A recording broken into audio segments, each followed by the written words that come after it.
ಪಟ್ಟಣದ ಸ್ವಚ್ಛತೆ ಹಾಗೂ ಶಿಸ್ತನ್ನು ಕಾಪಾಡುವುದಕ್ಕಾಗಿ ಪೌರಾಡಳಿತದ ವತಿಯಿಂದ ಪುರಸಭೆಗಳನ್ನು ನಿರ್ಮಿಸಿದ್ದು ಕೇವಲ ಡಾಂಬಾಚಾರಕ್ಕೆ ಎನ್ನುವಂತಾಗಿದೆ.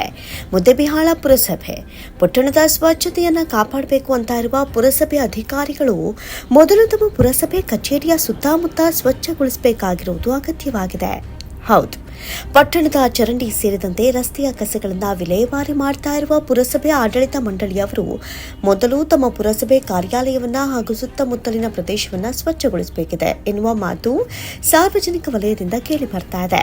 ಆದರೆ ಈ ಮಾತಿನತ್ತ ಯಾರೊಬ್ಬರೂ ಕಿವಿ ಕೊಡದೆ ಇರೋದು ಆಶ್ಚರ್ಯದ ಸಂಗತಿಯಾಗಿದೆ. ಪುರಸಭೆ ಹಿಂದೆ ಬಿದ್ದಿವೆ ರಾಶಿ ಮದ್ಯದ ಪ್ಯಾಕೆಟ್ಸ್.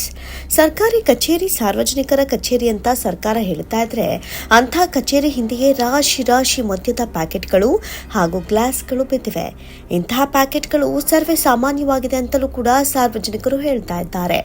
ಅಲ್ಲದೆ ತಮ್ಮ ಕಚೇರಿ ಸ್ವಚ್ಛಗೊಳಿಸದ ಪುರಸಭೆ ಅಧಿಕಾರಿಗಳು ರಸ್ತೆ ಬದಿಯಲ್ಲಿ ಸಣ್ಣ ಪುಟ್ಟ ವ್ಯಾಪಾರ ಮಾಡಿಕೊಂಡು ಜೀವನ ಸಾಗಿಸ್ತಾ ಇರುವ ಸಾಮಾನ್ಯ ಜನರಿಗೆ ಇಲ್ಲದ ಕಿರಿಕಿರಿಯನ್ನು ಕೊಡ್ತಾ ಇದ್ದಾರೆ ಅಂತ ಮುಖ್ಯಾಧಿಕಾರಿಗಳಿಗೆ ಹಿಡಿಶಾಪವನ್ನು ಹಾಕ್ತಿದ್ದಾರೆ. ಕಸದಲ್ಲಿ ಬಿದ್ದಿರುವ ಇಂದಿರಾ ಕ್ಯಾಂಟೀನ್ ಅಡಿಗಲ್ಲು ದೇಶದ ಮೊದಲ ಮಹಿಳಾ ಪ್ರಧಾನಿಯಾಗಿ ಆಯ್ಕೆಯಾದ ಮಾಜಿ ಪ್ರಧಾನಿ ಇಂದಿರಾ ಗಾಂಧಿ ಅವರ ಸ್ಮರಣೆಗಾಗಿ ಹಿಂದೆ ಸಿದ್ದರಾಮಯ್ಯನವರ ಸರ್ಕಾರ ಕಾರ್ಯರೂಪಕ್ಕೆ ತಂದಿದ್ದ ಇಂದಿರಾ ಕ್ಯಾಂಟೀನ್ ಮುದ್ದೇಬಿಹಾಳ ಪಟ್ಟಣಕ್ಕೆ 2017ರಲ್ಲಿ ಅಂದು ಸಿಎಂ ಆಗಿದ್ದ ಸಿದ್ದರಾಮಯ್ಯನವರೇ ಅಡಿಗಲ್ಲು ಮಾಡಿದ್ರು. ಅಲ್ಲದೆ ಈಗಿರುವ ಶಾಸಕ ಸಿಎನ್ ನಾಡಗೌಡ ಅಪ್ಪಾಜಿ ಅವರೇ ಇಂದು ಶಾಸಕರಾಗಿದ್ರು.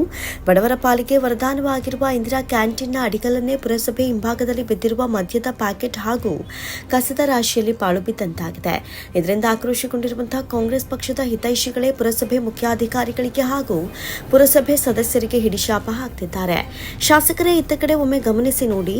70 ವರ್ಷಗಳ ಇತಿಹಾಸವಿರುವ ಕಾಂಗ್ರೆಸ್ ಪಕ್ಷಕ್ಕೆ ಆನೆ ಬಲವನ್ನ ತುಂಬಿದ್ದ ಮಾಜಿ ಪ್ರಧಾನಿ ಇಂದಿರಾ ಗಾಂಧಿಯವರ ಹೆಸರಿನಲ್ಲಿ ಮಾಡಿರುವ ಇಂದಿರಾ ಕ್ಯಾಂಟೀನ್ನ ಅಡಿಗಲ್ಲು ಕಲ್ಲು ಕಸದಲ್ಲಿ ಬಿದ್ದಿದ್ದು ಕೂಡಲೇ ಸಂಬಂಧಪಟ್ಟ ಅಧಿಕಾರಿಗಳ ಮೇಲೆ ಯಾವ ಕ್ರಮ ತೆಗೆದುಕೊಳ್ತೀರಿ ಅಂತ ಹಾಗೂ ನಿಷ್ಠಾವಂತ ಕಾರ್ಯಕರ್ತರು ಕಾದು ಕುಳಿತಿದ್ದಾರೆ.